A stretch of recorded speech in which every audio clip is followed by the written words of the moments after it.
Selamat siang, Ibu dan Bapak sekalian yang hadir di ruangan ini. Saya sangat mengapresiasi kehadiran Ibu dan Bapak karena memang apa yang kita diskusikan pagi ini merupakan hal yang sangat luar biasa penting bagi korban dan keluarga korban dan tentunya masyarakat Indonesia. Membahas soal relasi kuasa dari aspek tinjauan psikologis itu tidak bisa melepaskan dari pengalaman korban itu sendiri.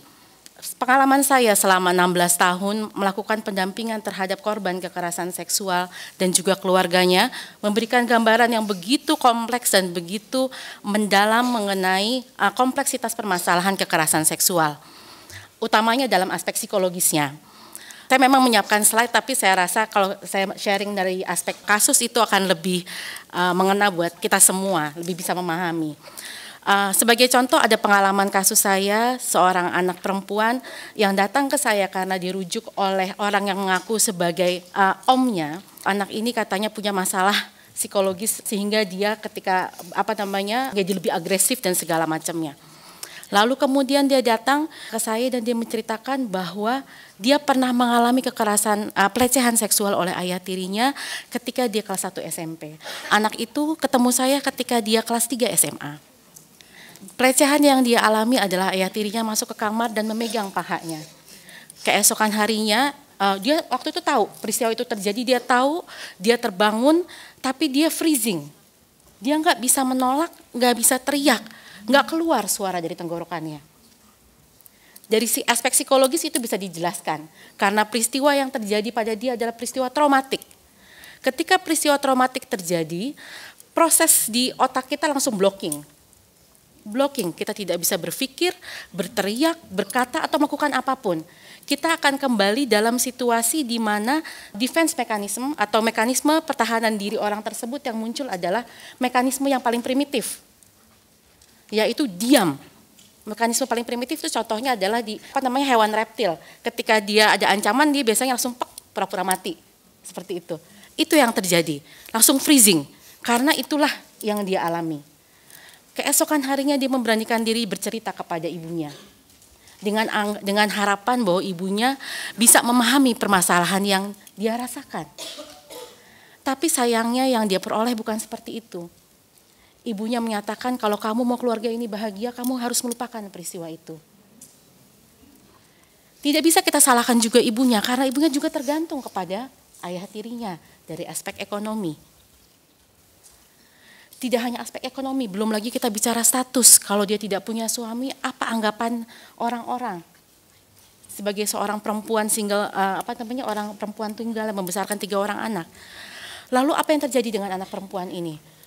Dia kebingungan luar biasa. Kemarahannya tidak bisa dia tunjukkan kepada si pelaku maupun kepada ibunya karena nggak mungkin. Mereka adalah orang yang saya hormati, yang seharusnya saya hormati dan seharusnya saya lindungi.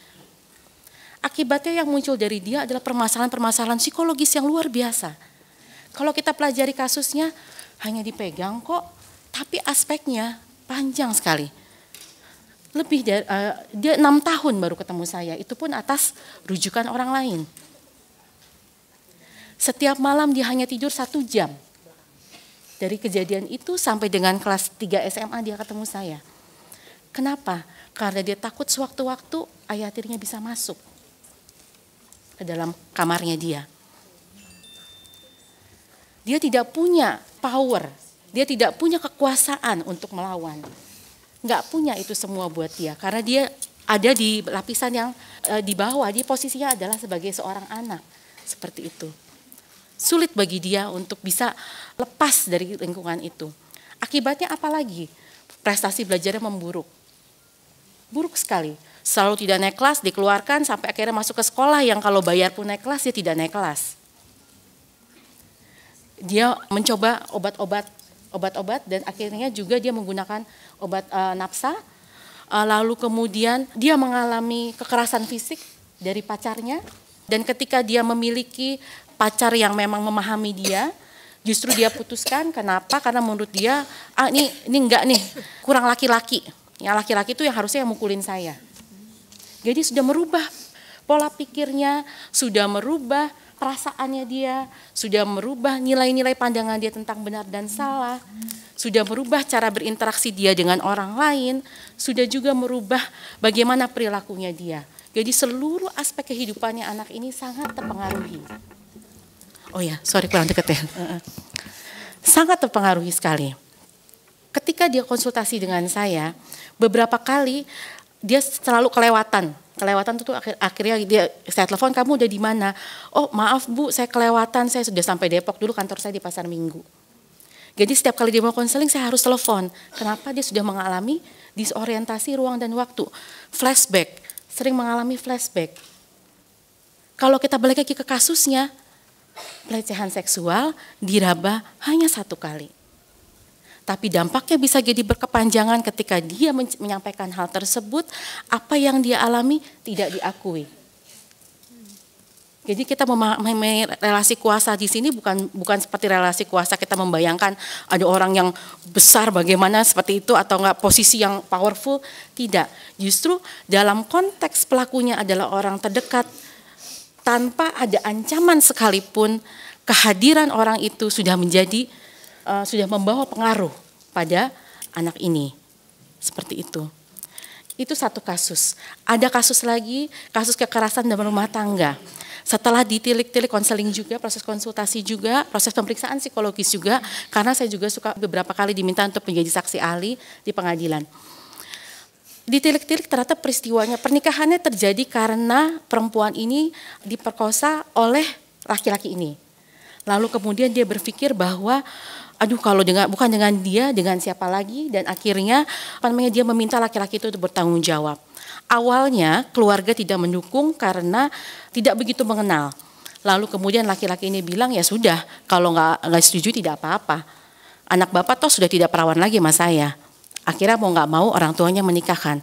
Apa yang terjadi? Setelah mendekati proses pernikahan baru ketahuan bahwa laki-laki tersebut sudah punya istri sebelumnya dan masih terikat perkawinan. Lalu kemudian kekerasan demi kekerasan terus terjadi. Tidak hanya fisik, tapi juga psikis, dan juga ada kekerasan seksual yang terjadi. Yang membuat istri ini takut karena suami ini suka mabuk, memiliki pistol, jadi takut ada ancaman terhadap dia. Sampai suatu hari dia tidak tahan karena anaknya sudah disundut oleh si suami, pakai rokok, anaknya masih berusia 5 tahun, dan akhirnya dia memutuskan untuk lari hari itu. Proses itu tidak mudah bagi perempuan ini. Apalagi dia tidak bekerja, tidak mudah untuk keluar dari situ. Membahas soal relasi kuasa dari aspek psikologis itu sangat luar biasa. Kayaknya beberapa hari pun kita nggak akan selesai membicarakannya karena sangat kompleks sekali. Belum lagi ketika lapor, ya tadi unsur-unsur pembuktian tadi, dan biasanya yang selalu ditanyakan adalah kenapa tidak melawan? Ya peristiwanya traumatik. Peristiwa traumatik ya sulit bagi korban untuk melawan. Lalu kemudian kenapa baru lapor? Seringkali tanyakan seperti itu. Tidak mudah buat mereka untuk langsung melapor, apalagi kalau pelakunya adalah orang yang terdekat. Apalagi kalau pelakunya adalah pacar sendiri. Ya pacaran ya suka sama suka, dianggapnya seperti itu. Padahal tidak demikian. Belum tentu. Dan biasanya karena itu terjadi dalam konteks pacaran, yang perempuannya akan berupaya supaya pacarnya tidak meninggalkan. Tidak meninggalkan. Bagaimana caranya supaya tidak ditinggalkan oleh pacarnya, supaya pacarnya tetap mau bertanggung jawab sama dia. Itu yang terjadi. Akhirnya yang pelakunya akan berpikir, toh buktinya dia malah jadi ngurusin saya sekarang, artinya dia kan juga mau. Padahal konteks awalnya tidak seperti itu dan perempuan itu terpaksa seperti itu agar tidak ditinggalkan. Itu yang sering kali terjadi. Lalu ada pertanyaan, kenapa bisa berulang kali? Wah, sangat bisa dijelaskan secara psikologis. Tidak mudah bagi mereka untuk bisa keluar, tidak mudah bagi mereka untuk bisa lapor. Dalam kasus misalnya kasus incest yang pernah saya tangani juga baru-baru ini, ibunya juga khawatir bagaimana merespon terhadap kasus anak ini. Serba salah, serba terbagi. Ibu terbagi, yang satu sisi adalah suami, yang satu sisi adalah anak. Belum lagi berpikir bahwa nanti kalau suaminya di penjara siapa yang menafkahi. Tidak mudah buat mereka. Dan dianggapnya kalau sudah berulang kali, seringkali dianggapnya sebagai kasus suka sama suka ya Mbak Ratna ya. Padahal tidak seperti itu, belum tentu. Justru ketika berulang kali terjadi, relasi kuasanya akan semakin kuat. Tekanannya akan semakin kuat bagi korban untuk bisa keluar. Karena orang akan semakin tidak percaya dengan apa yang ingin dia sampaikan. Dan ketika lapor polisi pun mana buktinya. Dan jangan salah ketika pembuktian visum misalnya, visum et repertum, yang dibayarkan adalah jasa dokter forensiknya saja. Sementara kalau dia perlu konsultasi karena dia ada bekas-bekas memar, patah tulang dan sebagainya, tetap harus bayar. Tetap harus bayar. Kalau itu peristiwanya sudah lama, visum et psikiatrikum harus bayar. Dan biayanya itu tidak murah. Lebih dari 1 juta rupiah. Bayangkan itu beban yang harus dikeluarkan oleh korbannya. Sudah korban, dia harus membayar lagi dan seperti itu. Dan ketika ada putusan atau misalnya denda sekian gitu, itu juga tidak sampai ke korban. Ya kan Mas, sebagai pemantau itu tidak pernah sampai ke korban. Proses pemulihan buat orang ini panjang, buat korban itu sangat panjang. Banyak kasus-kasus di dunia kesehatan itu muncul karena pengalaman kekerasan seksual yang terjadi di masa kanak-kanak. Lebih menjadi mudah psikosomatis misalnya, ada gangguan-gangguan kesehatan mental misalnya. Itu karena penanganan di tahap awal yang tidak menyeluruh dan tidak maksimal. Seperti itu. Kurang lebih itu yang ingin saya sampaikan. Sangat terancam.